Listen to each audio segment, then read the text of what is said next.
글을 쓰는 것은 세상에서 가장 외로운 노동이다. 존 스타인백의 말입니다. I heard what the robot said. I'm going back to bed. 네, 안녕하세요. 이번에도 어김없이 이 책 읽을 14회로 돌아온 저는 제재입니다. 여러분, 가을 잘 만끽하고 계신가요? 참 책을 읽고 사색을 하기 참 좋은 계절이죠. 네, 오늘도 역시 제 얼굴이 사색이 되기 전에 함께 진행해 주실 두 분을 모셔야겠는데요. 가을을 함께 보내고 싶은 포근한 남자, 폭신폭신, 네, 곰곰님 모셨습니다. 반갑습니다. 곰곰입니다. 반갑습니다. 네, 그리고 어쩐지 조금 기분이 처지는 올가을. 우리의 이성과 감성을 충족시켜줄 단 하나의 비타민. 네, 샤샤 언니, 샤샤님 모셨습니다. 네. 안녕하세요, 샤샤입니다. 반가워요 언니. 그거 끝까지 미네. 이렇게 처음부터 헛발질한 느낌인데 갑자기. 밀 거면 자신감 있게 밀어요. 그러니까요. 그러니까. 근데 저번 13회도 들어보니까 꼭 제 소개를 할 때 한 번씩 틀리더라고요. 편집을 어떻게 해줄까 하다가 너무 힘들어서 그냥 내보냈는데. 틀리면 그대로 가는 걸로. 그러니까. 그렇죠. 근데 꼭 공공님 소개는 잘하고 내 소개는 한 번씩 삐끗한다. 제가 볼 때 제 소개를 먼저 하잖아요. 네. 그 정도 길이가 한계야. 길이의 문제인 걸로. 호흡이 그 정도구나. 딱. 그건 아니고 문장이 길어지면 곰곰님 소개 때 되게 긴장하고 하다가 지금도 긴장하네. 네, 한계인 걸로. 네. 네, 저희 14회로 들어왔는데 들어가기 앞서 참고로 이번에 이것도 글이라고 시간입니다. 네, 그렇죠. 네. 그렇습니다. 14회로 돌아왔는데 저희가 알려드릴 공지 내용이 몇 가지 있죠. 네. 근데 저희 같이 글 써요. 저희가 이번에는 위선이라는 소재로 글을 써왔고요. 다음 방송까지는 저희가 새벽 5시 공원이라는 소재로 글을 또 쓸 예정입니다. 누가 냈죠 이거? 그 제재가 저는 새벽 5시에 공원을 한 번도 가본 적이 없어요. 이번에 한번 가보시는 걸로. 그럴까? 근데 새벽 5시에 가려면 네. 안 자고 가야 돼요? 일찍 일어나서 가야 돼요? 그 두 개가 느낌이 너무 다를 것 같은데. 둘 다 해볼까 생각 중이에요, 사실. 그러면 둘 다 해보고 음. 디테일하게 저희한테 좀 알려주세요. 소재로 참고 쓰게. 좀 하게. 그냥 영상 보낼게요, 제가 지금. 네, 새벽 5시 공원이라는 주제로 글을 써서 보내주시면 될 것 같습니다. 네, 언제든지 저희가 받고 있고요. 트위터 멘션도 좋고, 네, 카카오톡 이 책 이걸로 보내주셔도 좋고, 네. 그다음에 인스타그램 댓글로 남기셔도 좋고요. 긴 네. 글 같은 경우에는 저희 이북 이텍스트 @gmail.com 이메일로 보내주셔도 좋을 것 같습니다. 네, 네. 그렇습니다. 네, 브런치 댓글도. 네, 브런치는 그만 언급할까요? 네, 그만하시는 걸로. 이게 예전 인스타 꼴이 돼가지고 계정 삭제 나가셨나요? 네. 네, 글이 조금씩 들어오고 있어요. 네. 들어오고 있는데 지금 괴물이라는 주제로 글을 보내주신 분도 네. 계세요. 제가 오늘은 시간이 없어서 소개를 못 해드릴 것 같은데, 그러니까 언제든 어떤 주제든 보내주셔도 좋으니까 부담 없이 네. 보내주시면 되겠습니다. 네, 미리 좀 감사하다는 말씀 먼저 네, 드리고 그렇죠. 싶어요. 네. 감사합니다. 다음 방송에 꼭 소개해드리겠습니다. 네, 그리고 이것도 말씀드려야 되지 않나요? 지난번에 네, 그 위선 주제 던져주신 글 좀 쓰라고 얘기했던 그분이 쓰셔서 주셨어요. 진짜 그러니까. 써오셨더라고요. 진짜 써오셨더라고요. 와. 감동받았습니다. 물론 사실. 오늘은 바빠서 소개를 못 해드리는데 네, 그분도 다음 주에 감사합니다. 네. 다음 방송에 소개해드리겠습니다. 네, 그렇습니다. 네, 그리고 다음은 저희가 지금 이벤트를 하고 있죠. 네. 글을 보내주시거나 청취 리뷰를 남겨주시면 연극 티켓을 드리고 있습니다. 지금 당첨되신 분께는 벌써 따로 연락이 가고 있어요. 아, 진짜요? 네네네. 제재가 하고 있어요? 아무도 모르게. 몰랐네? 아니 왜 우리도 모르게 하죠? 왜 우리한테까지 비밀이야? 했다고 하자고. 네, 지금 가고 있거든요. 그렇죠. 저희가 사실 가고 당첨자 가고 있는 거지 그분한테 도착은 안 한 거야. 네, 지금 파발로 보내고 있어가지고 네, 지금 봉화로 띄우고 있어가지고 그렇구나. 아직 도착을 안 한 걸로. 네. 이 연극 같은 경우는 지금 10월 28일 수요일부터 11월 1일 일요일까지 대학로 알과액 소극장에서 공연되는 연극이죠. 연극 제목은 색다른 이야기 읽기 취미를 가진 사람들에게라는 연극인데요. 아마 다들 좋아하시지 않을까, 저희 청취자분들이라면. 색다른 이야기 읽기 취미를 가지신 분들이지 않을까 조심스럽게 예상을 해보는데, 그러니까 저희 글을 듣고 계시겠죠. 진짜 색다른 취미를. 그러게요. 네. 이 연극 같은 경우는 2014년 대한민국 연극대상 3관왕을 차지한 연극입니다. 네. 작품상, 연출상, 남자 연기상 등을 받았고요. 그래서 이 이 연극을 보고 싶으신 분들은 이벤트 참여를 많이 해주시면 좋을 것 같습니다. 네. 그러면 저희는 이번에 네. 2주간 또 하나의 글로 음. 써온 글을 공개해야 될 텐데요. 아 2주 너무 금방 와요. 진짜 맞아요. 사실 그렇죠. 이것도 책 녹음 끝나면 슬슬 압박이.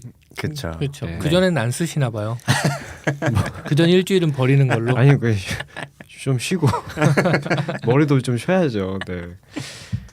그래서 이번 소재는 앞서 말씀드렸다시피 위선입니다. 네. 그렇습니다. 위선. 우선 글을 하나씩 낭독하고 또 감명을 나눠보도록 하겠습니다. 자, 누구 글부터? 누구부터 할까요? 네. 근데 사실 특별히 저희가 순서는 없는데 네. 맨날 하던 대로 안 하면 이상한 느낌이 있어요. 그렇죠. 네. 그래서 그냥 제재님 네 글부터. 그럼 제가 이유를 만들어 드릴게요. 저 지금 가만히 있잖아요. 어떻게 하시나 한번 보려고. 네. 한번, 제재님 글이 가장 이 중에 뭐라 그래야 되나 약간 분위기가 경쾌해요. 그래서 이걸로 시작하면 좋을 것 같아요. 그러네. 마무리는 항상 우리 어두운 걸로. 그러니까 우리는 또 우울하고. 네. 그럼 제 글은 네. 오늘 되게 머리를 멋스럽게 하고 오신 곰곰님께서 네. 읽어주시면 좋겠습니다. 멋스러운 공공입니다. 안 보이니까. 뭐 어쩔 거야. 어떻게 확인할 거예요. 그렇죠. 네. 저희 보이는 라디오 이런 거 안 하나요? 안 합니다. 안 하는구나. 평생. 하면 지금 듣는 분들도 안 듣는 수가 있어요. 아 그렇지. 그렇죠. 떠나보낼 수 없죠. 요새 음. 1인 뭐라 그래? MCN 해서 예. 뭐 1인 뭐라고 하죠? 멀티 채널 네트워크잖아요. 근데 그거는 이제 그 집단을 말하는 거고 1인 방송 뭐 이렇게 얘기하잖아요. 네네. 그런 거에 대해 관심이 되게 많긴 한데 안 될 거예요. 가면 쓰고 하시는 걸로. 저는 개인적으로는 MBC 가든 스튜디오에서 우리를 섭외해 준다면 보이는 라디오를 할 용의가 있어요. 안 하겠다는 얘기야. 안 되겠네요. 읽어주시면 자, 그럼 제가 제재님의 글을 먼저 읽도록 하겠습니다. 네. 제목은 올바른 문명인이 되기 위한 3가지 조언.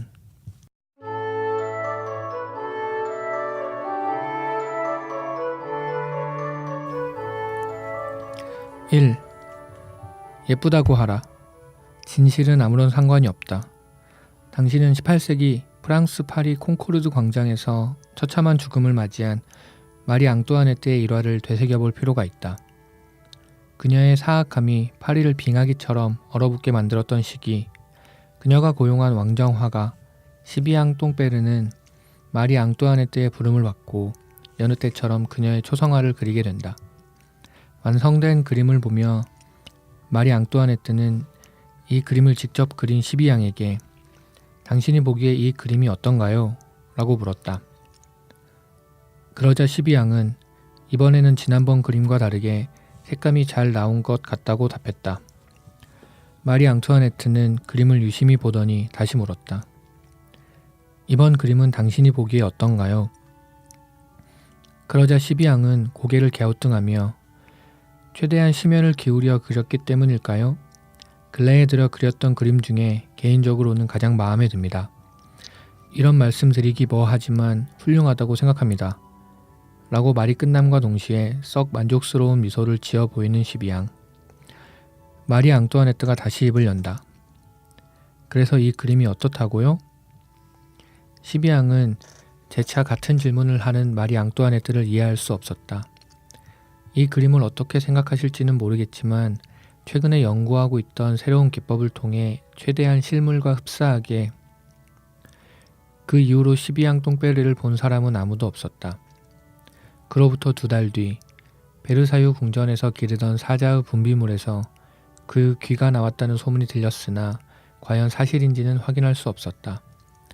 마리 앙뚜아네트는 예쁘잖아 라는 말과 함께 그 자리에서 시비앙의 2 무릎을 베어버렸다는 일화가 그리 유명하지 않은 전기작가 슈테판 크리초비악이 저술한 평전 마리 앙뚜아네트 미의 여신 한 귀퉁이에 2줄 정도 적혀 있을 뿐이다. 예쁘다고 하라. 인생은 길다. 2. 맛이 없어도 타인이 만든 음식은 무조건 맛있다고 알아. 일찍이 고대 그리스 철학자이자 셰프였던 아르놀트 파피돌로스는 혀는 인간의 가장 추악한 속임수 기관이라 하였다. 그 말을 빌리자면 혀는 음식물을 만지고 인지하는 기관일 뿐 실제로 인지하는 맛은 인간의 뇌에 저장되어 있는 기억 중 일부가 반응하는 것, 그 이상 그 이하도 아니라고 주장했다. 1859년 오스트리아 빈 슈테판 성당 앞에서 자신의 복부를 난도질하는 끔찍한 자살로 생을 마감한 청년 다비드 보울로스키를 기억하자. 그는 자신이 광장에서 팔고 있는 베이컨 샌드위치가 거의 팔리지 않자 자신의 부인에게 정말 맛이 없느냐고 물어봤고 그 부인 에바 로시니는 연어를 당신이 싸놓은 숙변에 절인 맛이라고 말했다. 그녀는 아주 조금 솔직했을 뿐이지만 그 말에 충격을 받은 다비드는 비극적으로 생을 마감하게 됐다. 3. 아파라. 아파야 한다. 아프니까 사람이고 아프면 영원한 청춘이다. 1987년 아시아 최초로 노벨 의학상을 수상한 이타소우 켄지는 자신의 논문 기생충이 생성하는 항체에 관한 연구에서 몸속에 자리 잡고 있는 수천 마리의 기생충들은 분명 신체에 안 좋은 영향을 끼치지만 그만큼 가져다주는 에너지가 있다고 주장한다. 그의 논리를 다른 각도에서 살펴보면 연령이 높을수록 기생충의 수가 현저히 감소하며 젊은 사람일수록 많은 기생충을 보유하고 있는데 이를 고령의 신체는 기생충도 거들떠보지 않는다라고 해석하는 것이 의학계 정설처럼 받아들여지고 있다. 아픔을 두려워하지 말 것. 아픔으로 인한 죽음을 두려워하지 말 것. 기억하자. 아픔은 곧 청춘이며 죽음은 곧 불멸이다.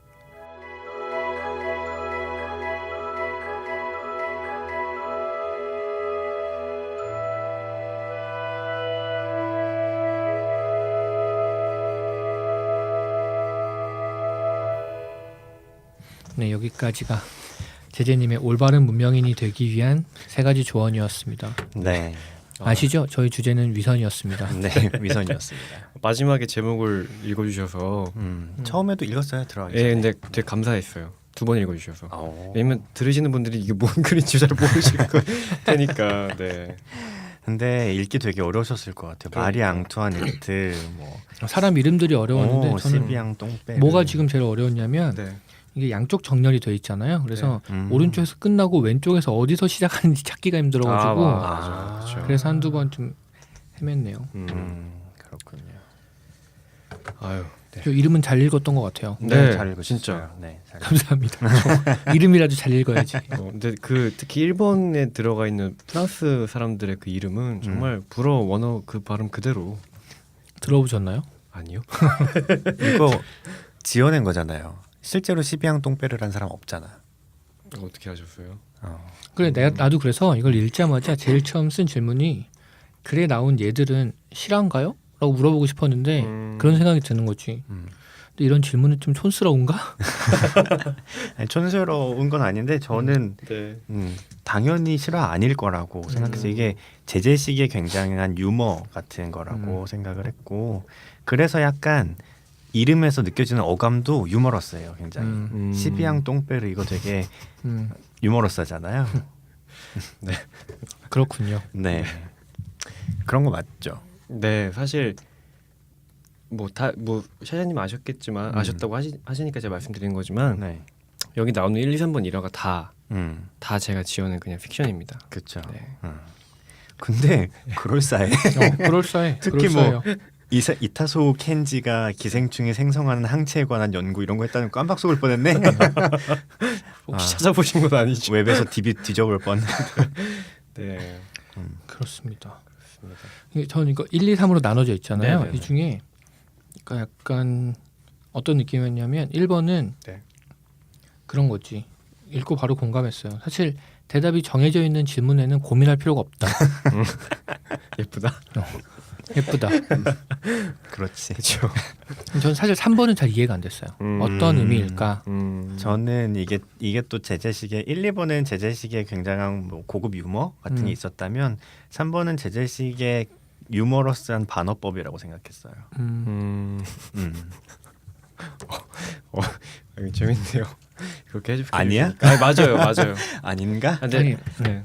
그러니까 저도 어떤 느낌인지 알죠. 아프다는 것을 가지고 그렇게 쓰신 거라는 느낌은 알겠는데 그래서 뭐지? 이런 느낌이 사실 저는 좀 있었어요. 궁금했어요. 그래서 어떤 의미, 어떤 느낌으로 쓰셨는지. 이제 그런 것 같아. 계속 진행하다 보니까 이게 사람마다 글 쓰는 성향이 있고 그렇죠. 자기 방식이 있잖아요. 그래서 제재님한테 어울리는 질문은 그래서 이게 어떤 의미인가요?가 아니라 그래서 이건 어떤 느낌인가요? 아 느낌. 인 것 같아요. 네. 사실 이번엔 느낌보다 의미의 이번 글은 좀 제가 기존에 글을 썼던 방식과 완전 다르게 썼거든요. 근데 뭐 사실 두 분이 더 질문하시기 전에 빨리 말씀드려야 될 것 같아가지고 왜? 이번 소재가 위선이잖아요. 네. 네. 저는 거기에 좀 더 집중을 했던 것 같아요. 그러니까 위선을 소재로 한 내용을 쓰지 않고 그러니까 뭐라고 해야 돼? 아, 나 지금 이해했어. 위선적으로 썼구나 본인이. 글 자체가 위선인 아. 거야? 형식이 위선. 그치. 아. 네, 그러니까 글의 형식이 위선으로 음. 써보고 싶었습니다. 그래서 사실 올바른 문명인 요즘 올바른에 대한 얘기들이 또 많잖아요. 뭐 올바른 역사교과서를 만든다고 해서 아우. 저 근데 진짜 거기서 따왔어요. 진짜야? 네네네. 아. 그러니까 올바른이라는 말을 자체를 누군가 쓰는 것 자체가 저는 위선적이라고 생각을 해서 그러니까 올바른 문명인이 되는 조건이라고 제목을 지어놓고 사실 1, 2, 3번의 의미가 없어요. 그냥 저는 1, 2, 3번에 그냥 제가 이야기 지어내서 아무에게나 막 쓴 거거든요. 네. 그래서 저는 형식으로 좀 위선을 표현해보고 싶었던 야, 이 것 정도면 같습니다. 예술이다. 그러네. 진짜 그렇습니다. 아무튼 그랬습니다. 포스트 모더니즘적인 포스트 느낌이 모더니즘 이거를 지금 그 역사 교과서 보이콧 선언하고 있는 교수님들한테 보내야 되지 않을까? 아 괜찮다. 네, 그렇습니다. 근데 아무거나 쓰셨다고 했지만 저는 네. 그러니까 읽는 사람이 나름 의미 부여를 할 수 있잖아요. 그렇죠, 그래서 그렇죠. 3번이 되게 재밌었어요. 저는 어떻게 느꼈냐면 나는 사실 그러니까 저자는 전혀 그렇게 생각하지 않아. 아프니까 청춘이라고 생각하지도 않고 그치. 죽는 게 좋은 일이라고 생각하지도 않고 근데 그냥 이렇게 쓰는 거지. 그냥. 굉장히 반어적으로. 그래서 되게 재밌었어요. 사실 그 뭐지 제가 아까 시장님 말씀하셨지만 이름을 제가 일부러 제가 어감을 이름 지을 때 어감을 중요시한다고 생각하는 네, 제가 네. 말씀드렸던 적이 있잖아요. 근데 네. 그 딴 거는 그냥 그 뜻이 없고 이름에 그냥 어감이 주는 느낌을 우스꽝스럽게 하려고 했었는데 3번의 이타소 켄지 같은 경우는 이타소라는 게 일본어로 아프겠다 이런 뜻이에요. 아 진짜. 네, 아프겠다 켄지님이 쓰신 켄지는 그냥 이름이고요. 켄지는 그냥 이름이고 야 근데 진짜 그럴싸하다. 아프겠다라고 하니까 뭐 느낌 확 온다. 아니 내가 일본어를 알았으면 처음부터 되게 인상적이었을 텐데. 완전 빵 터졌겠는데요. 막 아프니까 청춘이다 이런 얘기를 하는 사람 이름이 아프겠다. 야. 네, 그래서 썼던 건데 저는 사실 이번에 글 쓰면서 제일 즐겁게 썼던 것 같아요. 혼자 되게 낄낄거리면서 즐겁긴 했어요. 네. 근데 또 약간 궁금한 건 전 그런 거예요. 그러니까 이 글 자체가 네. 형식적인 면에서 위선이라고 한다면 네. 본인이 생각하기에 이런 글은 제재스럽지 않다고 생각하는 것일까? 그게 좀 궁금했어요. 저는 근데 쓰면서 뭔가 왠지 모르게 통쾌함 같은 게 있어서 그게 근데 뭔가 되게 제가 원했던 제스러움에 가까워지기 때문에 통쾌함을 느낀 건지 제 기존의 저를 깼기 때문에 통쾌함을 느낀 건지는 좀 더 생각해봐야 될 것 같아요. 네. 우리 항상 이런 얘기할 때 조심스럽긴 하지만 저는 지금까지 제재글 중에 제일 좋았어요. 좋은 건 좋다고 얘기하는 거고. 좋다고 얘기하는 거지. 나날이 이전까지가 별로였다는 게 아니라 그지. 계속 좋아지는 건 좋은 거예요. 네. 역시. 다음번 글이 더 좋으면 그것도 좋은 거예요. 좋은 거지. 그럼 나아지고 있는 거니까. 어제 나보다 오늘 내가 낫다고 해서 어제 내가 구린 건 아니잖아요. 그렇죠. 네. 명언을 또 네. 근데 이거 지나가기 전에 요거 하나 얘기하고 싶어서 마지막 세 번째 글이 네. 아프니까 사람이고 아프면 영원한 청춘이다. 그래서 사실 그 아프니까 청춘이다가 굉장한 화두였고 그랬죠. 그 초기에는 굉장히 뭔가 핫하고 극단적으로 말하면 신성시되는 그런 말이었다가 어느새 반대편으로 바닥까지 내려갔던 그런 완전 말이 희화화되는 그런 그렇죠. 말이잖아요. 네. 이거 그 출판사 대표님인지 편집자님 세멘 파커스. 네, 그분이 지은 제목이에요. 네. 원래는 젊은 청춘들에게 고함 이 제목이었다고 안 팔렸겠지. 제목을 김난도 교수님이 적으신 게 아니에요. 아니에요. 네. 그랬는데 저는 이 아프니까 청춘이다를 보면서 제일 인상적이었던 에피소드는 제가 서점에 갔다가 그런 책을 본 적 있어요. 다른 종류의 책은 아프니까 스트레칭. 그런 책을 본 적 있어요. 그래서 재밌다. 야, 인생 이런 마케팅이지. 이거다. 물 들어올 때 노저으라고. 그러니까 패러디가 진짜 한번 저는 딴 얘기인데 갑자기 생각이 나서. 네, 그렇군요. 그렇습니다. 네, 일단 근데 네. 저는 진짜로 되게 세련된 글이라고 봤어요, 진짜. 어. 글 내용이 어떻든 간에 맞아요. 그런 되게 느낌이 세련되게 있지. 잘 썼고. 저도 이거 보고 사실 어떤 느낌이 들었냐면 우리는 대부분 요번에 글을 쓸 때 이 글을 쓸 때 이야기나 소설을 기반으로 쓴다라고 생각하잖아요. 그러다 보니까 물론 그게 현실이 아님에도 불구하고 내 머릿속에 어느 정도 이런 식의 구성으로 써야지가 있는 거야. 그래서 자꾸 그렇게 쓰려고 하는 거죠. 맞아요. 그런 의미에서 전혀 그렇지 않았던 글이 전 되게 좋았어요.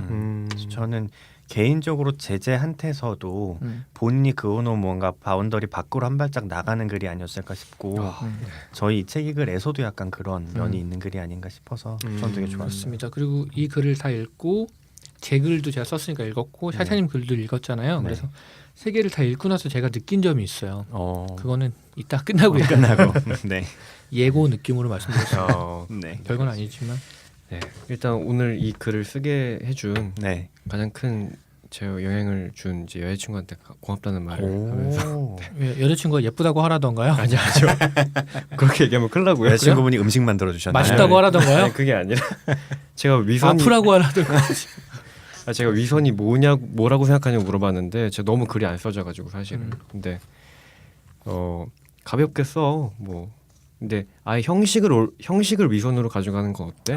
이런 얘기를 했어요. 근데 저 거기서 발상의 전환이 딱 돼가지고 갑자기 예전에 보르헤스 얘기 잠깐 네, 했었잖아요. 네. 지난번 방송 때 근데 보르헤스가 소설을 그렇게 쓴다고 하더라고요. 그러니까 보르헤스에 나오는 인물들이 있는데 진짜 인물들을 갖고 심지어 그 인물들에 대한 주석이 엄청 길게 달려 있어요. 근데 그게 다 허구예요. 네, 그렇게 글을 쓴다고 해서 제가 요번에 그 김현수 작가 소설가의 일을 거의 다 읽었는데 네. 산지 꽤 오래됐는데 이제서야 거의 다 읽었는데 거기서 다 읽으시면 책거리라도 해야겠어요.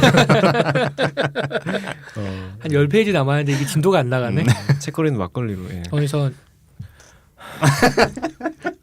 아시죠? 거기서 김현수 네. 작가님이 그런 얘기를 하셨어요. 작가는 내용을 쓰는 사람이 아니다. 작가는 문장을 쓰는 사람이다. 그렇게 얘기하시더라고요. 근데 그거랑 제가 그래서 요즘 그걸 좀 미리 읽었으면 내 글도 그렇게 썼을 텐데 며칠 전에 읽어가지고 그럴 여유가 없었네. 그래서 아무튼 그게 요 며칠 화두였거든요. 근데 저는 그거랑 좀 약간 닿아 있는 느낌으로 읽었어요. 감사합니다. 네. 하여튼 저도 굉장히 좋았습니다. 시간이 없어서 더 칭찬을 못 하겠네. 그러네. 벌써. 네. 이만하면 됐어. 그런가? 자, 그럼 다음에는 제가 이제 곰곰님 글을 읽을 차례가 되겠네요. 네. 네, 바로 이어서 곰곰님 글을 읽어드리겠습니다. 곰곰님의 글 제목은 간질간질입니다.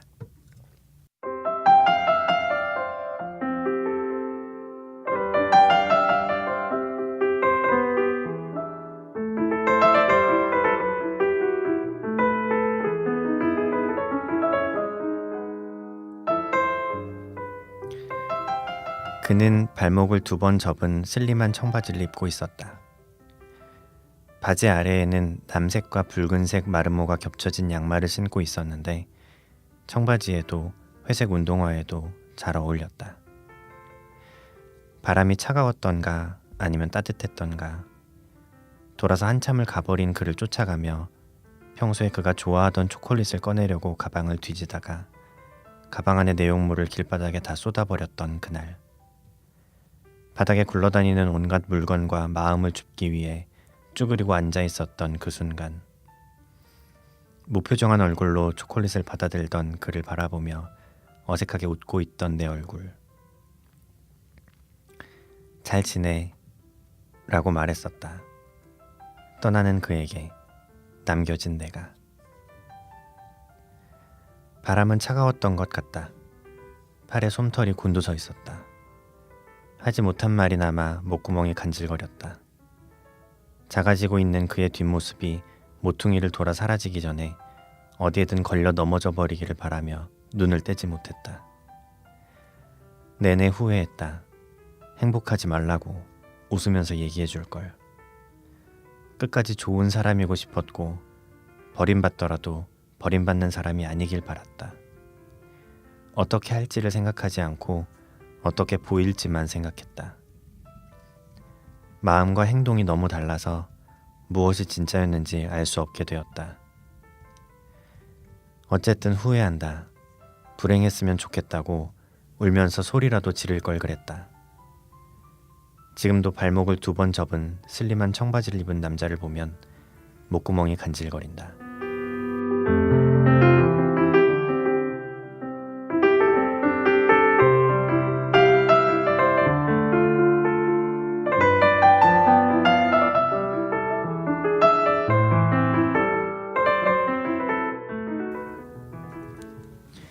네, 여기까지 곰곰님의 간질간질이라는 글이었습니다. 감사합니다. 간지럽네요. 간질간질하네요. 전 개인적으로 제가 바랬던 대로 다 끊어읽어 주신 느낌이 들어서 너무 좋았어요. 아 그래요? 네. 좋았습니다. 그렇군요. 아 정말 간지러운 글. 그렇군요. 어디가 간지러웠나요? 아 저는 사실 되게 간지럽고 영혼 없다는. 아니 아쉬. 뭐 알레르기 올라오시나요 지금? 저는 위선적이었던 건 아니었고 그 다른 게 아니라 제가 곰곰이 이번 글을 받으면서 느꼈던 건 처음으로 인물의 이름이 안 나왔던 글인 것 같아요. 인물 이름 대부분 안 나왔었어요. 나온 게 그렇습니다. 드물었는데. 그렇습니다. 어떻게 진짜 안 돼. 편집은 안 해드릴 안 거예요. 해드리는 걸로. 다시 다시 읽어오라고 하기도 귀찮다. 다시 듣고 오세요. 아니 그건 예 그러면 그건 제가 착오가 좀 있었던 것 네. 같고 빨리 수습해봐. 빨리 다른 얘기하는 걸로. 예 그리고 저는 그 곰곰님의 글 좀 특징 중 하나가 네.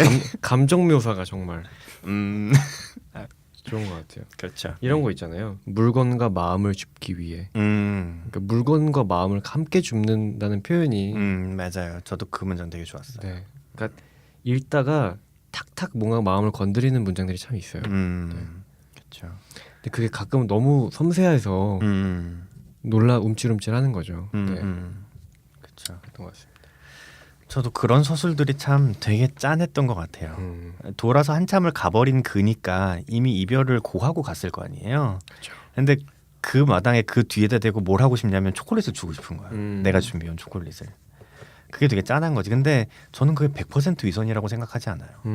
그런 마음도 실제로 있었겠지 진짜로. 그렇겠죠. 내가 준비한 초콜릿이고 저 사람 초콜릿 좋아하는데 마지막으로 초콜릿이라도 한번 줬으면 좋겠다. 이런 마음도 있었을 테고 그리고 이런 마음도 있었겠죠.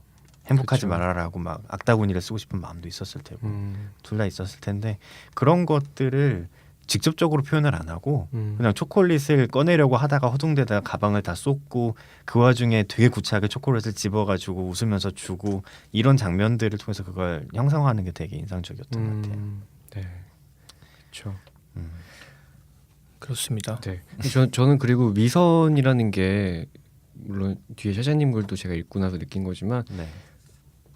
저도 이제 위선에 대해서 고민해 보다 보니까 위선이 약간 모순에 맞닿아 있는 느낌이 있었어요. 그러니까 뭔가 두 가지 감정이 동시에 드는데 그게 묘하게 모순적인 면도 있고 근데 이것도 저는 약간 그런 느낌으로 봤거든요. 그러니까 되게 소리 지르면서 불행했으면 좋겠다고 하고 싶은데 그 앞에서는 초콜릿을 주고 싶은 마음이 또 들고 그렇죠. 되게 모순적이지만 함께 있는 그런 느낌이 들었어요. 그래서 저는 뒤에 이제 후회했다 그러잖아요. 그래서 행복하지 말라고 얘기해 줄 걸 그랬다라고 얘기하는데 혹시 그 장면으로 다시 돌아가더라도 저는 못 그럴 거라고 생각해요. 그 사람이 못 그럴 거라고 생각하고 또 하나는 뭐냐면 혹시 그럴 수 있었더라도 시원하지 않을 거라고 생각해요. 그렇게 다 퍼부었으면 후회가 안 남았을까? 아니요, 그래도 남았을 거예요. 그랬겠죠. 예쁜 모습으로 끝까지 보일 걸, 참을 걸, 좋은 사람으로 남을 걸 하는 후회 있을 거예요 분명. 그렇죠. 전 쓰면서 네. 그런 고민을 많이 했어요. 좀 더 긴 얘기는 아마 샤샤님 글을 읽고 같이 하는 게 좋을 것 같은데 네, 네. 미리 얘기하면 약간 기운 빠지는 일일 수 있어서 네. 근데 그런 고민이 있었던 것 같아요. 전 계속 위선이 뭘까? 그렇죠. 전 아까 방금 제재님께서 위선이 모순과 맞닿아 있는 것 같다라고 하셨는데 저는 아닌 것 같아요. 그거에 대한 얘기는 끝나고 하는 거예요. 끝나고 네. 알겠습니다. 하시죠. 그리고 사실 이게 또 물론 굉장히 다르지만 약간 그 비슷한 맥이 있어요. 제 글이랑 샤샤님 글이랑 제가 느끼기에는 그래서 끝나고 같이 얘기하는 게 좋을 것 같다는 생각이 아, 좀 엄청 듭니다. 궁금하다. 진짜 궁금하다. 이렇게 되게- 항상 떡밥 던지고 이래놓고 별거 아니야. 아니 근데 항상 공공님의 분석은 진짜 기대하게 만드는 게 있어요. 저 저번에 그 샤샤님의 그런 상황을 묘사한다 이런 거 나왔을 때 막 완전 소름 돋았었거든요. 그 샤샤님 표현을 빌리자면 약간 발가벗겨지는 기분. 아, 그치 그런 거 있어. 초조하다. 오늘 그런 거 아닌데. 못 벗기면 어떡하지? 이런 거. 아, 그렇습니다. 그럼 어떤 의미로 쓰셨는지는 이따 같이 얘기하시는 걸로. 네. 네, 좀 궁금하긴 한데. 그러게요. 네. 일단 한꺼번에 얘기하는 걸로 하시죠. 네, 저는 개인적으로 그런 건 약간 궁금하기는 해요. 네. 이런 감정이 실제로 들잖아요. 그렇죠. 헤어지면 그렇죠. 이별을 통보 받으면 갑자기 그 사람이 되게 미워지고 저주하고 싶어지고 이러는데 그 감정이 어디서 올까 하는 생각이 조금 들긴 들어요. 왜 그 사람이 갑자기 미울까? 어떻게 말하면 복수하고 싶은 감정이잖아요. 그렇죠. 그렇죠. 근데 그 감정이 어디서 올까 하는 게 좀 그건 약간 배신감? 인 것 배신감. 같아요. 물론 그 배신감이 옳은 건 아니라고 생각해요. 그러니까 나의 일방적인 감정을 배신당한 느낌. 우리의 관계가 계속 이어질 거라고 믿었던 마음에 대한 배신감. 이런 거라고 생각해요. 근데 이제 제3자가 뭐나 바깥에서 넓게 보면 사실 배신이라고 할 수는 없는 거라고 생각하는데 그렇죠. 엄밀히 말하면 당사자한테는 그게 큰 문제라서 세상 반이 나한테 등 돌린 느낌이 들 수 있죠. 그렇죠. 그렇죠, 세상이 그렇죠. 무너지는 느낌이죠. 그래서 그렇죠. 충분히 이런 행동들은 이해하는데 그냥 좀 동기가 궁금해지는 거고. 사람에겐 그런 게 있잖아요. 기대가 있고 기대가 큰 만큼 보통 실망이 커요. 그렇죠. 그렇죠. 네. 제가 기대한 만큼에 대한 무언가가 돌아오지 않으면 그게 서운함이 분노로 하기도 하는 것 같고 저는 그렇게 생각해봤었어요. 아파서 그런 것 같다 하고 생각했어요. 논리적인 게 전혀 아니고 일단 내가 사고를 당한 거야. 그래서 너무 아파. 정신이 하나도 없어. 그러다 보니까 아픔은 원래 공격적이 되잖아요. 그렇죠. 그러다 보니까 누구를 공격하든가 미워하든가 이러고 싶어지는 게 아닌가. 저기도 맞는 것 같아요. 저걸로 하시죠. 그럼. 저걸로 하겠습니다. 어. 근데 사람이 진짜 음. 그 순간에 머릿속으로 내가 너를 이렇게 생각했는데 이런 거 없잖아. 그치. 그렇죠. 그냥 아픈 거죠. 그렇죠. 그래서 아, 초콜릿을 주는 마음도 뭘까 사실 좀 궁금해요. 네.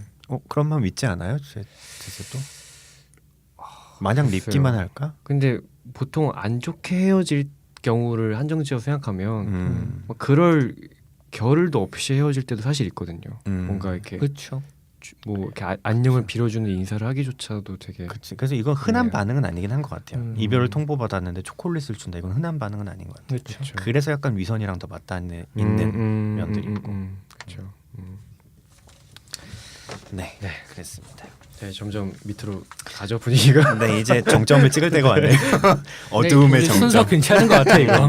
어두움의 정점. 네. 처음 들으시는 분 있으면 처음 글 듣고 괜찮네 이랬다가 점점 우리랑 같이 심해로 가는. 근데 저는 오늘은 글 순서도 괜찮은 것 같고 어떤 글을 누가 읽는지도 더 괜찮은 것 같아요. 아, 그래요? 저는 그 샤샤님 글을 제디님이 읽기를 좀 바랬거든요. 아, 그러셨구나. 약간 그 감정이 들어갔으면 좋겠다는 생각이 있었어요. 글에. 아, 그렇구나. 아, 근데 오늘은 최대한 연기톤 배제하고 네. 읽도록 하겠습니다. 네. 네, 샤샤님이 쓰신 글이고요. 글 제목은 고백입니다.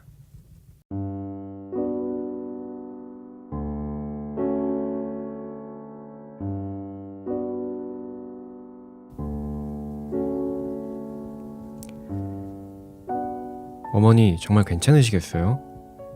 아이고 괜찮다니까 그러네. 수님 씨는 걱정하는 자식들을 향해 손사래를 쳤다. 자식들은 어머니를 혼자 두고 선뜻 발길이 떨어지지 않는 듯 망설였다. 아유 괜찮아. 다들 3일간 애 많이 썼다. 바쁠 텐데 어여들 가봐. 괜찮아. 내일 퇴근하고 또 올게요. 자식들은 그녀를 한 번씩 안아주고는 못내 어려운 발걸음을 돌렸다. 끝까지 의연한 모습으로 아이들을 배웅하던 수님 씨는 현관문이 닫히자 천천히 그 자리에 주저앉았다. 처음에는 소리 없는 눈물이 나왔다. 하지만 이내 눈물은 통곡이 되고 통곡은 다시 소리조차 낼 수 없는 오열로 바뀌었다. 그녀는 그 자리에서 가슴을 부여잡고 한참을 울었다. 창밖으로 날이 어두워지고 나서야 그녀는 조금 진정이 된 듯 자리에서 일어났다. 잠시 화장실에 다녀온 그녀는 보자기에 쌓아두었던 남편의 영장사진부터 찾았다. 조심스레 화장대 위에 사진을 올리고 그 앞에는 식장에서 챙겨온 향을 하나 정성스레 피웠다. 한참 사진을 바라보던 그녀는 무거운 몸을 침대에 뉘었다. 힘들게 이불을 끌어덮자 이내 홍곤한 잠이 몰려왔다. 그녀는 정신을 잃듯 깊은 잠에 빠졌다. 새벽녘이었다. 한참 잠에 빠져있던 수님 씨는 무언가에 홀린 듯 눈을 뜨고는 몸을 일으켰다. 멍한 눈으로 내가 왜 일어났을까? 잠시 생각하던 그녀는 이내 따뜻한 목소리로 이야기했다. 당신이요? 방 안은 고요했다. 어스름한 달빛에 향 연기만이 흔들리며 올랐다. 한참 그 모습을 보던 수님 씨는 불쑥 다시 말문을 열었다. 아까 수연이랑 형진이 왔다 갔는데 보셨소? 착한 아이들이요. 내 무슨 복이 있어 그런 아이들을 얻었는지. 하지만 내 이제야 당신께 고백할 것이 있소. 어쩌면 당신도 아셨을지 모르겠소만 나는 사실 아이 낳기를 원치 않았다오. 왜 이제야 이런 이야기를 하느냐 물으시겠지요. 당신은 내 원치 않는다 하면 기꺼이 이해해줄 사람이었는데 허나 바로 그래서 이야기할 수가 없었소. 그것이 당신에게 얼마나 소중하고 중요한 일인지 아는데 근데 어찌 그럴 수 있었겠소. 솔직히는 조금 두렵기도 했소. 내가 그렇다 하면 혹 당신이 더 이상 나를 사랑하지 않으실까봐, 어미 될 자격도 없는 여자라 욕하실까봐 그래 원치 않는 일을 하였소. 무책임한 일을 한 셈이 되지 않으려 얼마나 노력했는지 당신 아마 잘 모르실게요. 세상에 나온 것이 고되다며 우는 아이를 받아들고 그 막막함과 미안함에 찢어질 듯한 가슴을 안고 미안하다. 아가야 정말 미안하다. 몇 번이나 되뇌며 나도 울었더랬소. 그 아이를 달래며 비겁한 변명도 많이 했소. 내 몸을 빌려 태어나지 않았더라도 너는 언젠가 이 세상에 왔을 거라고. 내가 최선을 다해 서럽지 않게 어미 노릇 해주겠노라고. 어쩔 줄 모르며 그리 그 아가를 달래었소. 옆에서 감격에 겨워 웃던 당신은 아마 기쁨의 눈물 정도로 아셨겠지요. 힘든 순간이 많았소. 아이를 향해 불쑥 못난 마음이 들기도 수천 번이었소. 아이들은 때로 어찌나 영약하고 못된지 내 마음 아프게 하기도 여러 번이었소. 그럴 때마다 나는 자책했소. 왜 마냥 아이가 사랑스럽지 않은지. 다른 어미들은 마르지 않는 샘처럼 사랑이 솟아나는 것 같아 보이는데 나는 매 순간 힘들었고 매 순간 노력해야 했고 그렇게 고되었소. 혹여 아이들이 눈치채지는 않을까. 내 마음이 마냥 기껍지 않다는 것이 혹여 상처가 되지는 않을까. 죽으림을 다해 노력하는 것이 너무 티나지는 않을까. 두려워 눈물로 지샌 밤도 헤아릴 수 없다오. 잘했는지는 모르겠소. 어쩌면 아이들은 그냥 제 힘으로 큰 게지. 어쨌든 이제 둘 다 제 짝을 찾아 결혼도 하고 독립도 했소. 사실 나는 내 품을 떠난다 했을 때 적적하기보다 기뻤다오. 용서하시오. 내가 이렇게 못난 사람이오. 거기는 좀 어떠시오? 당신 추위 많이 타는데 춥지는 않으시오? 이제 세상의 연을 벗었으니 이런 나도 좀 너그러이 용서해 주지 않을까 하고 이제야 겨우 당신에게 이야기하오. 고백하면서 한편으로는 자그마한 희망도 있어. 염치 없지만 그래도 어쩌면 속 깊고 어진 당신이라면 알아주시지 않을까 하는 희망이. 다만 내가 최선을 다했다는 것을 알아주시지는 않을까 하는 그런 희망이.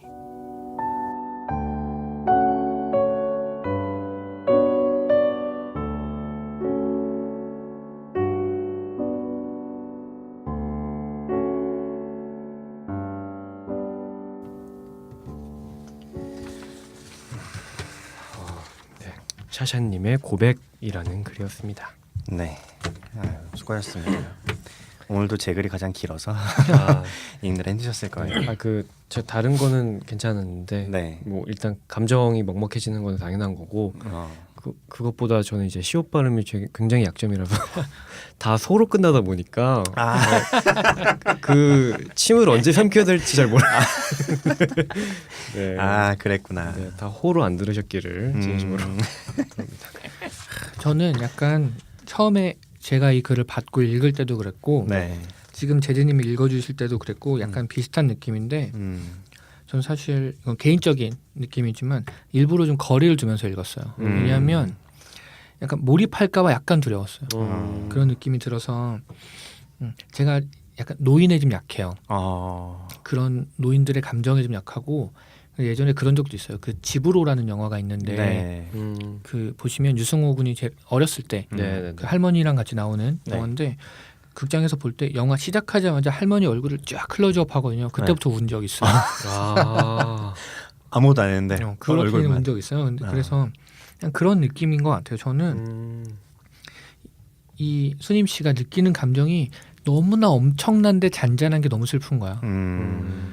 내가 짐작하거나 감당할 수 없을 만한 감정인 것 같은데 그렇다고 딱히 슬픔이라고 부를 수는 없을 것 같고 이렇게 지금 내가 가진 한계 안에서 이런 느낌이겠나라고 정의할 수 없는 그 깊이가 좀 무서운 것 같아요. 저는 그래서 그런 느낌이 들어서 사실 약간 거리를 두고 읽었던 뭐 그게 나쁜 건 아니라고 생각해요. 그럼요. 네, 네. 그렇죠.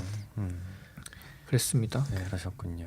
사실 그 이전에 한창 이제 화제가 됐었던 니마 그강을 건너지 마오라는 다큐 영화도 보면 사실 대사라기보다 그냥 그 두 노인 그 부부죠.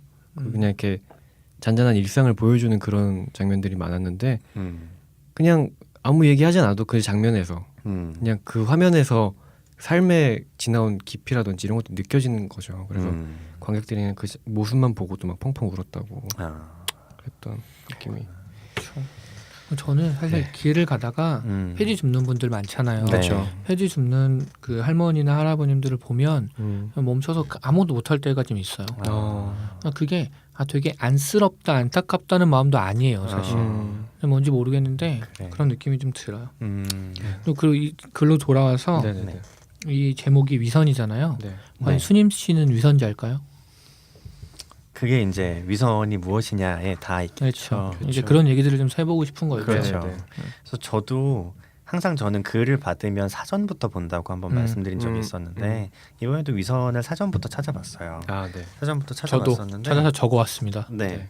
사전에 너무 별게 없어. 그렇죠, 맞아요. 겉으로만 착한 체함 또는 그런 일. 이게 음. 다예요, 위선의 정의가. 그래서 여태 썼던 글 중에 가장 사전을 많이 봤어요. 그러니까 여러 가지를 찾아봤어요. 이게 정말 다야? 이거 아닌 것 같은데 싶어서 찾아보니까 무슨 신학 사전 막 이런데 네. 네이버에서 검색하셨군요. 네, 나랑 카톨릭- 똑같은 걸 지금 본 것 같은데. 그렇죠. 네. 카톨릭 신학 사전 네. 뭐 이런데 막 나와 있고 그러더라고요. 네네. 그런 걸 한참 막 보다가 그러다가 이 글을 그래서 저는 이 글을 진즉 구상은 했는데 이게 진짜 위선이 맞아? 이 생각 때문에 이걸 섣불리 쓰질 못했었어요. 그러다가 한참 그런 걸 찾아 헤매다가 내린 결론이 뭐냐면 정확히 위선이 뭐다라고 정의된 게 아직 없구나. 아직 아무도 잘 모르는구나. 그래서 그냥 맞아요. 내가 이렇다고 네. 하고 쓰면 되겠구나 싶어서 좀 더 가벼운 마음으로 그냥 쓰기 시작했어요. 네, 제가 생각하는 위선은 약간 그런 것 같아요. 그러니까 아까 왜 제가 모순이랑 약간 다르다고 생각했냐면 네. 제가 생각할 때 모순은 원인이 내 안에 있어요. 근데 제가 생각하는 위선은 원인이 타인의 시선에 있어요. 그게 저는 좀 다른 것 같아요. 예를 들면 그런 거지. A를 위해서 내가 내키지 않지만 무언가를 한다는 네. 위선이 아니에요. 제가 볼 때. 음. 근데 B를 위해서 A에게 무언가 해주는 것처럼 한다는 위선이에요. 뭐처럼 한다. 그렇죠. 근데 제가 볼 때 수님 씨는 이거 뭐 각자의 판단이라고 보고 제가 볼 때 수님 씨는 남편을 위해서 아이들에게 최선을 다했어요. 그렇죠. 또 아이들을 사랑하지 않고 싫었는데 최선을 다하는 채 했냐. 근데 제가 보기에는 아이들을 너무너무 좋고 마음으로 가지 않았다고 말하지만 최선을 다한 척을 한 게 아니라 최선을 다한 거예요. 그렇죠. 이런 건 전 위선과 전혀 닿지 않는 느낌. 그렇죠. 정말 굉장히 열심히 누군가를 사랑했던 사람이라는 그냥 그런 느낌이 있어요. 그렇죠.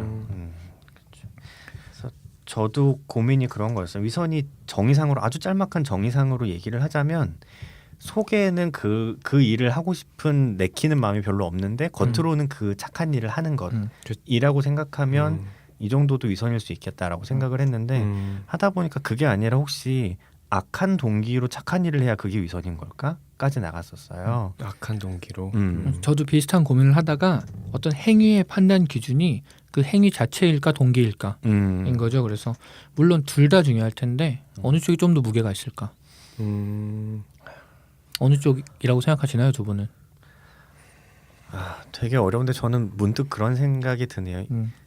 그러니까 어떻게 해야 된다는 잘 모르겠고 우리가 사는 세상에서 현실적으로는 동기를 판단할 수가 없지 않나 하는 생각이 좀 들어요. 우리가 볼 수 있는 건 행동밖에 없기 때문에.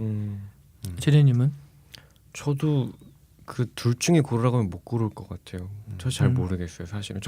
저도 사실 형식으로 위선을 도피라고 하면 도피라고 할 수 있는데 그렇게 해버린 게 위선을 어떻게 정의하느냐에 따라 다 다른 것 같다는 느낌이 들었어요. 왜냐면 아까 말씀하셨지만 사전에 정말 짤막하게 나와 있거든요. 근데 저는 물론 더 찾아보진 않았습니다만, 근데 그 너무 방대하다고 해야 되나? 그러니까 사장님 말씀대로 정의 내린 뭔가 딱 정의 내릴 수 있는 단어가 아니라는 느낌을 받아서 이런 건 이렇게 보면 위선일 수가 있고 이렇게 보면 아닐 수가 있고 이런 것들이 참 많아서 저는 약간 조금 계속 제가 다른 얘기하는 것 같은데 저는 정의는 명확한데 사람들이 정의에 맞지 않게 많이 쓰기 때문이기도 하다고 생각해요. 겉으로만 착한 체 함이 충분할 수 있는데 우리가 사실은 그 단어를 굉장히 많은 곳에 그렇죠. 갖다 쓰고 그리고 해당하지 않는 곳에도 갖다 쓰고 그렇죠, 사실. 근데 그것들이 많아져서 판단이 어려워지는 것도 있지 않나.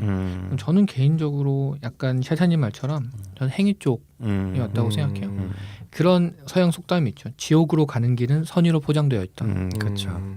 그런 속담이 있죠. 그리고 어떤 행위를 판단하기 위해서는 그 행위를 한 사람이 있고 그럼 반대쪽에서 그 리액션을 받는 사람이 있는데 그 사람에게 미치는 영향으로 평가해야 될 수도 있다고 생각하는데 그것은 현실에서 이루어진 어떤 액션으로 가는 거니까 그렇죠. 그쪽이 좀 맞지 않나?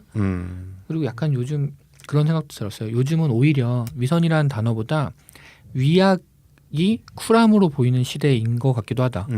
그렇죠. TV에서 나오는 일부 어떤 사람들을 보면 일부러 못된 척하고 그렇죠. 예. 그러니까 일부러 나쁜 척을 하는 건 아닌데 일부러 약간 못된 척을 하는 거죠. 그렇죠. 그렇게 위약적인 면을 보이면 사람들이 쟤는 겉으로는 저렇지만 사실은 속은 착할 거야로 봐주면서 하지만 속이 착하다는 것을 그렇게 내세우지 않기 때문에 쿨하다, 멋있다 이렇게 그렇죠. 되는. 근데 그게 왜 그럴까요? 저 궁금해요, 사실.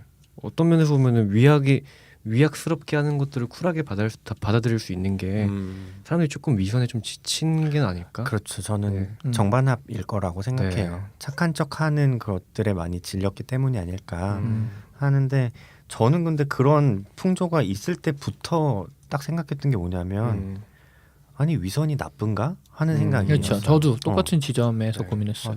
그럼 위약이 좋은가? 어쨌든 위약은 겉으로 드러나긴 악이고 그쵸. 위선은 겉으로 드러나긴 선인데 그렇죠. 그 지점이 이 글의 시작이었어요. 사실 진짜로 위선이라 하더라도 그 위선을 다른 사람들에게 들키지 않으면 끝까지 선일 수도 있는 거죠. 그런 그렇죠. 거죠. 예. 보통 위선자라는 표현은 일부에게는 들키지 않았는데 그쵸. 다른 일부에게 들켰을 때 들켜서. 위선자라는 말을 듣죠. 그런 거죠. 네. 저는 왜 다 읽고 또 얘기하고 싶었던 게 뭐였냐면 네네. 이건 정말로 제 개인적인 생각인데 네. 우리는 참 독하지 못하구나라는 생각이 저는 글을 보고 들었어요. 왜죠? 왜냐하면 이건 삶의 태도이기도 한데 모두가 우리 셋이 똑같지는 않을 텐데 내 안에 있는 진짜 악을 꺼내지는 못하는구나 아직은 이런 느낌이 들었어요. 위선이라는 걸 가지고 진짜 나쁜 사람을 못 그리는구나 우리는. 그렇죠. 사실 그건 그런 것 같아요. 이게 뭐 이건 옳고 그른 거 좋고 나쁨의 문제는 아니고 성향의 문제인데 그냥 저도 쓰면서 그랬고 두 분이 써온 글을 보면서도 위선이라고 하면 쉽게 떠오르는 건 위선자이고 위선자는 뭔가 사람. 나쁜 사람인데 네. 그러니까 물론 그게 1차원적일 수도 있어요. 근데 그걸 배경으로 쓸 수도 있는데 우리는 그렇지 않은 거야. 그렇죠. 그렇게 못 가는 사람들인 거야 아직은. 그렇죠. 저도 그거를 당연히 떠올렸었는데 너무 일차원적이라서 안 쓴 게 아니고 저는 그걸 쓰는 걸 상상하면 너무 짜증이 나요. 맞아. 그래서 쓰고 싶지가 않아 그런 건.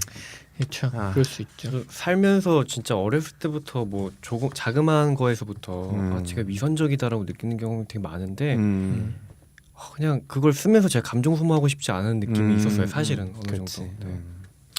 그것도 있었고 그다음에 왠지 위선에 대해서 뭔가 디테일하게 까발리듯이 쓰면 그런 생각도 들었어요. 그러니까 이건 그냥 제 개인적인 생각이 있고 추측인데 제 주변에 있는 뭐라고 할까 개인적인 그런 친인척이나 아니면 친구들이 얘기를 듣고 뜨끔하거나 상처받지 않을까라는 생각도 있었어요. 네.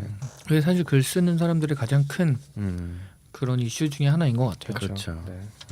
그래서 우리가 본인 얘기냐고 물어보지 않기로 한 그쵸. 거기도 하고. 그렇죠. 그렇습니다. 하여튼 그런 느낌들이 들어서 네. 되게 여러모로 재밌었던 것 같아요. 저는. 주제 되게 재밌었던 것 같아요, 진짜.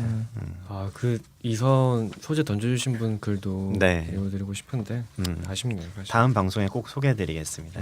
네. 어느새 시간이 잠수하면서 나가려 그러니까 되게 해줘 우리 이 항상 말인데 할 때마다 얘 가라앉아. 그러니까 새벽 5시 공원 보자 한번.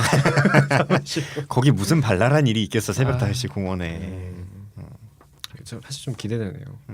저는 사실 그 경험해보지 못한 거에 대해서 써보면 어떨까라는 거에서 착안을 해서 새벽 5시 공원을 던진 거거든요. 경험해봤잖아요, 근데 사실 원래는 그래서 너무 심한 거라면은 반발일 수도 있다 해서 던진 거거든요. 원래는 안 가본 그냥 세계지도 펴놓고 되게 이상한 섬 이름을 소재로 하면 어떨까도 싶었어요.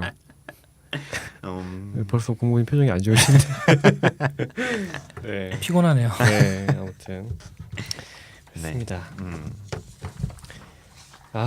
이렇게 해서 네. 저희- 높아심에 한마디만 네. 덧붙이자면 네. 저는 당연히 모성은 참 위대하고 고귀하고 좋은 거라고 생각합니다. 그럼요. 전혀 그거를 훼손할 의도는 전혀 없었어요. 네, 근데 저는 이게 현실인 것 같아요. 모든 어머니가 맞아. 너무 사랑만 하고 이렇지는 않을 거라고 생각해요. 그쵸. 그 뭐지 산후 우울증. 우울증도 있고 육아 스트레스가 정말 장난이 아니라고. 근데 진짜 사랑은 내가 마음이 막 하고 너무 사랑해서 하는 건 진짜 사랑이 저는 아니라고 생각해요. 그거는 내가 좋아서 하는 거잖아. 근데 내가 못 견디겠는데 그래도 감당하고 그걸 계속하는 게 진짜 사랑이지. 그렇구나. 역시. 그렇습니다. 계속 해보겠습니다. 지금 못 견디시겠나 보죠? 아니 그게 아니라 그런 이제 난관이 와도 잘 헤쳐나가겠다는 얘기였습니다. 네. 그런 의미에서 네 어머니한테 감사하다는 말씀 갑자기 드리고 저는 싶어요. 전화 한 통화. 다들 왜 이래? 그렇습니다. 네, 오늘 또 심연까지 갔다 왔는데 네. 어떠셨나요, 공곰님? 우리 맨날 이런 것 같아요. 이제는 근데 이게 아무렇지도 않아. 오히려 오늘은 사실 조금 더 깊은 심연으로 못 들어가서 좀 아쉽다는 느낌이 있어요. 오히려 작정하고 한번 들어가 봤으면 좋았을 걸. 그런 작정하고 되게 못된 사람들 얘기 써와가지고 참 재밌었어요. 나중에 한번 그것도 재밌겠다. 내가 생각할 때 얘가 제일 나쁜 놈이야. 나 생각만 해도 막 못 스트레스 쓰겠어. 받아 진짜. 쓰면서 내가 너무 막 그럴 것 같아. 이게 왜 스트레스일까요, 그게? 그러니까 왜 스트레스일까? 제재님은 그게 스트레스인가요? 그냥 그런 거 저는 사실 그래요. 저는 뭐 그것도 긴 예가 될 수도 있는데 그냥 살면서 문득문득 마주치는 나랑 안 맞는 사람이다 라면 전 그냥 피해버리는 스타일이라서 오히려 그래서 저도 글을 못 쓰는 걸 수도 있어요. 전 뭐가 궁금하냐면 네. 계속 그 정말 나쁜 사람이 제가 듣기엔 두 분 다 너무 타인이야. 내 안에서 진짜 나쁜 것을 떠올려 본 적이 한 번도 없나요? 나는 오히려 그게 무서워서 못 쓰는 걸 수도 있다고 생각하거든요. 저는. 근데 물론 다른 사람 못된 사람은 피하게 되죠. 그렇죠. 그렇긴 한데 아무튼 성찰해봐야겠네. 그러니까 못된 사람에 대해서 써보자고 했는데 다 각자 자기 얘기 써는 거 아니에요? 알고 보니 셋 다 천하의 나쁜 놈들이었어요. 그러면서 방송 끝나고 배틀. 방송 끝나고 다 회개하고 막 귀의하고 산에 들어가고. 참 이상이 되는데. 네. 그래서 오늘 방송 공무원님 말씀하셨고 샤샤님 원래 어떠셨나요? 토스 해야 되는데 먼저 얘기했네. 그러니까 처음이었습니다. 14회 만에 드디어. 이걸로 끝이 아닐 수도 있잖아요. 또 얘기할 수도 있잖아. 샤샤님 어떠셨나요? 저는 여태 했던 방송 중에 가장 홀가분한 것 같아요. 계속 주제들이 어렵다 했는데 뭐 이번이 꼭 가장 어렵다 이런 느낌은 아닌데 신기하게 마무리하고 나니까 가장 홀가분한 것 같아 왠지. 위선이라는 하나를 뭔가 건너서 그런 것 같고 저는 개인적으로 이번 글은 제 마음엔 좀 들었었어요. 저번 글은 마음에 안 들었었는데 스스로 본인. 네. 근데 그게 제가 보니까 객관적인 퀄리티가 문제가 아니고 내가 표현하고 싶은 걸 충분히 표현했는가가 문제인 것 같더라고요. 근데 본인이 얼마나 만족하느냐에 그쵸. 따른 것 같아요. 사실. 네. 저는 이번에는 좀 그런 화두가 있었어요. 하다 보니까 어쩌면 그 저번에 제가 가족이라는 이데올로기에 대해서 한번 얘기를 했는데 네. 모성이 굉장히 귀하고 소중한 거지만 그것도 사람들을 억압하는 이데올로기가 될 수 있고 그쵸. 여성들이 그거에서 억압받고 있지 않을까 하는 그런 화두가 좀 있었는데 그게 표현이 잘 된 것 같아서 저는 되게 만족스러운 글이었고 다른 분들 글들도 되게 흥미롭고 좋았습니다. 사실 뭐가 됐던 강요된 건 다 폭력이죠. 그렇죠, 그쵸. 맞아요. 네. 좀 그래서 그렇습니다. 절대 선도 절대 악이 될 수 있다고 생각. 음, 그런 이제 맥락이 극단은 다 있다고 하니까. 그렇죠. 네. 네. 제재님 어떠셨나요? 저도 제 글 때 약간 말씀드렸다시피 예 가장 통쾌했던. 저도 그래서 좀 비슷하게 홀가분해요. 그러니까 홀가분하다기보다 사실 위선이라는 거에 대해서 정의조차 못 내리고 있던 거의 2주간이었기 때문에 방송 끝나면 진짜 홀가분하게 내일 휴가를 보낼 수 있어요. 내일 휴가십니다. 좋겠다. 오늘은 목요일이고요. 내일은 금요일입니다. 네, 그렇습니다. 좋겠다. 네. 네 그렇습니다. 네, 그럼 저 마지막으로 하나만 더 얘기하자면 네. 저는 요번에 글도 다 좋았고 샤샤님 글은 요번 글은 감정이 너무 좋았어요. 그 이분이 혼자 독백 네. 하잖아요. 독백하는 그 감정선이 너무 좋아서 일부러 좀 거리를 뒀던 그랬던 것 같고 제재님 글은 제가 어떻게 느꼈냐면 저는 약간 세련됐다라고 저도 완전 느꼈어요. 그래서 둘 다 되게 좋았다고 생각합니다. 공공의 항상 글도 좋았습니다. 나만 잘하면 돼. 나만 아유. 알아서 잘하면 되지. 공급님 제가 공급님 글을 좀 반성합니다. 네, 좀 제대로 앞으로 많이 읽겠습니다. 네. 무슨 얘기예요? 그 주인공 이름 없었다 이 얘기 때문에 그러신 것 같아요. 이 얘기했는데 반응이 없으면 제가 더 민망하잖아요. 무슨 얘기인지 캐치를 못했어요. 네. 그래요. 네, 그렇습니다. 나는 세련됐다고 말했다. 공급님 글 좋죠. 제가 참 세련됐다와 아예 그냥 좋죠는 확실히 다른데. 다르죠. 위선인가요? 네, 그런 거야. 예쁘다고 말해. 이긴 하지만 너 오늘 예쁘다는 쓸모없는 말이죠. 쓸모없지. 너 너 오늘 오늘- 머리도 잘 됐고 화장 그치. 잘 먹었고 눈도 예쁘고. 아니야. 화장 잘 뜬다는 칭찬은 좋지 않은 것 같아요. 그래요? 그렇구나. 그렇답니다. 오늘 방송 화장으로 마무리하는 걸로 하겠습니다. 네, 간질간질한데 네, 오늘 14회 위선 네. 여기서 마무리하도록 하고요. 네. 저희는 16회 이것도 글이라고 해서 새벽 5시 공원. 공원. 그리고 15회 때는 저희가 다음 이것도 책으로 네. 찾아뵙도록 하겠습니다. 네. 네. 다들 정말 수고 많으셨습니다. 네, 수고하셨습니다. 수고하셨습니다.